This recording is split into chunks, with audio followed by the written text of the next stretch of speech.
이 수술은 여름에 하는 게 훨씬 좋다 이런 거는 사실은 없어요. 다만 그래도 고려해야 될 거 씻는 게 좀 제한될 수 있다는 부분, 절개 부위가 자외선에 노출됐을 때 흉터가 더 많이 생길 수 있다는 부분을 고려를 하시면 됩니다. 우선 눈 수술 같은 경우에는 안녕하세요, 성형외과 전문의 박상민 원장입니다.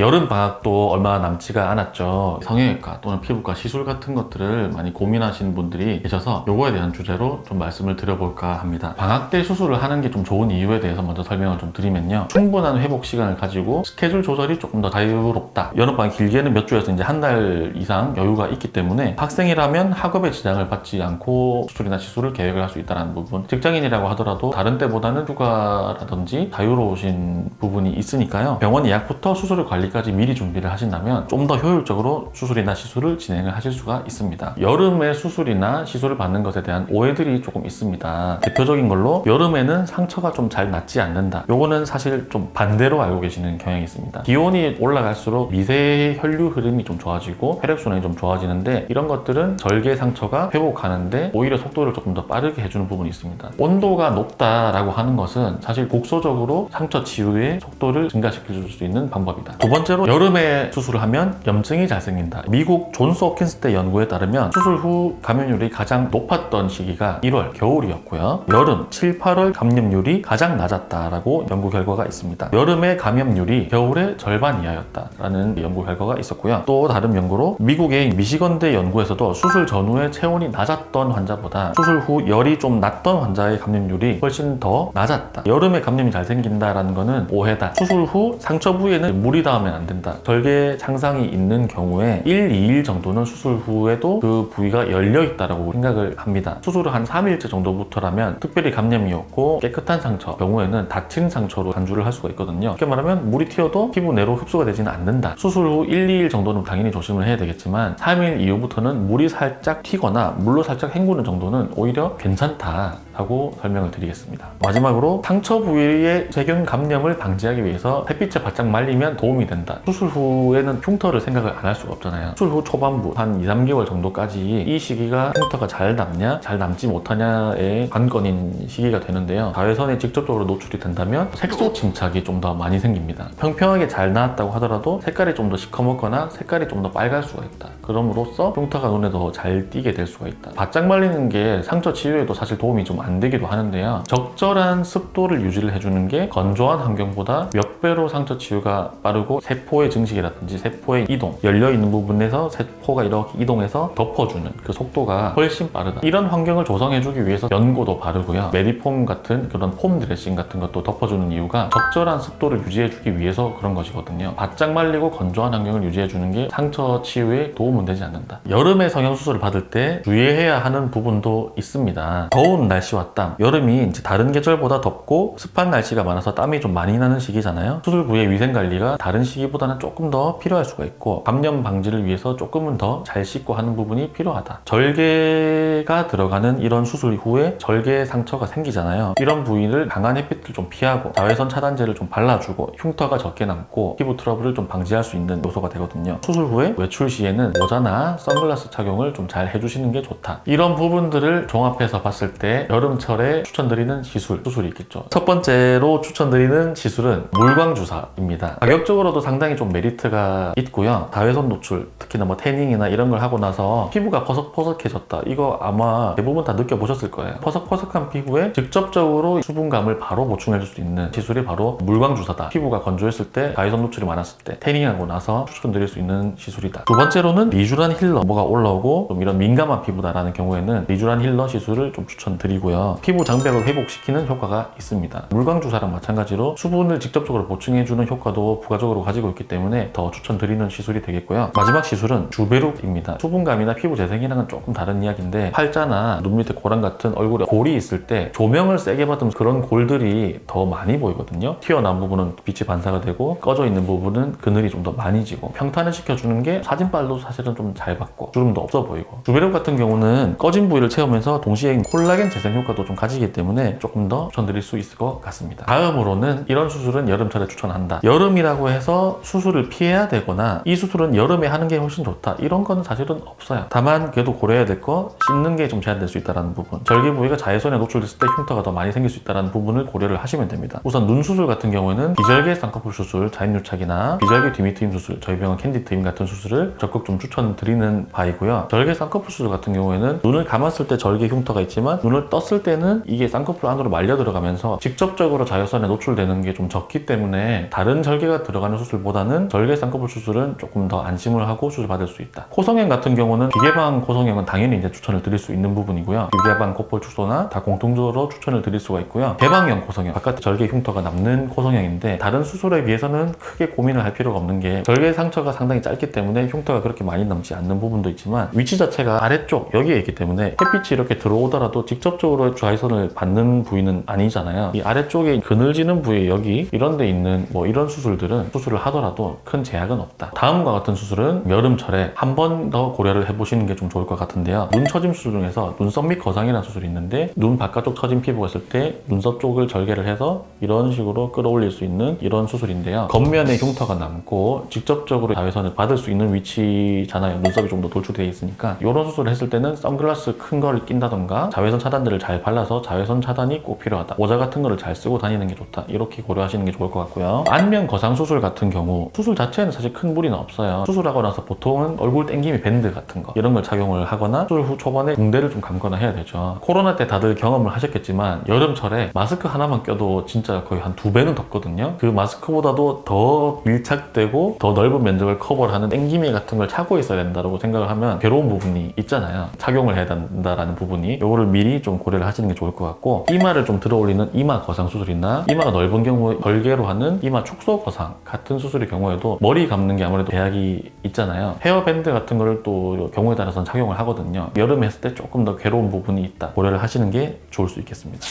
계절보다는 본인의 신체 컨디션이나 스케줄, 건강 상태가 더 중요하다. 성형외과 전문의와의 상담을 통해서 신체 조건과 본인이 되고 싶은 얼굴 목표에 맞는 적절한 시기를 선택하는 게 훨씬 더 중요하다. 이번 영상의 결론인데, 회복 환경을 어떻게 조성을 하느냐가 결국은 수술의 관건이다. 수술 부위의 관리와 외부 활동을 조절을 한다면 여름이라는 계절적 한계를 충분히 극복하고 오히려 좀 더 빠르게 회복을 할 수 있는 측면이 있기 때문에 본인이 만족할 수 있는 수술 또는 시술 한번 고려해 보셨으면 좋겠고요. 더 많은 정보나 궁금한 점이 있다면 댓글로 남겨주신다면 답변 드리도록 하겠습니다. 구독과 좋아요도 잊지 말아주시고요. 저는 성형외과 전문의 박상민이었고요. 다음 영상에서 찾아뵙도록 하겠습니다. 시청해주셔서 감사합니다.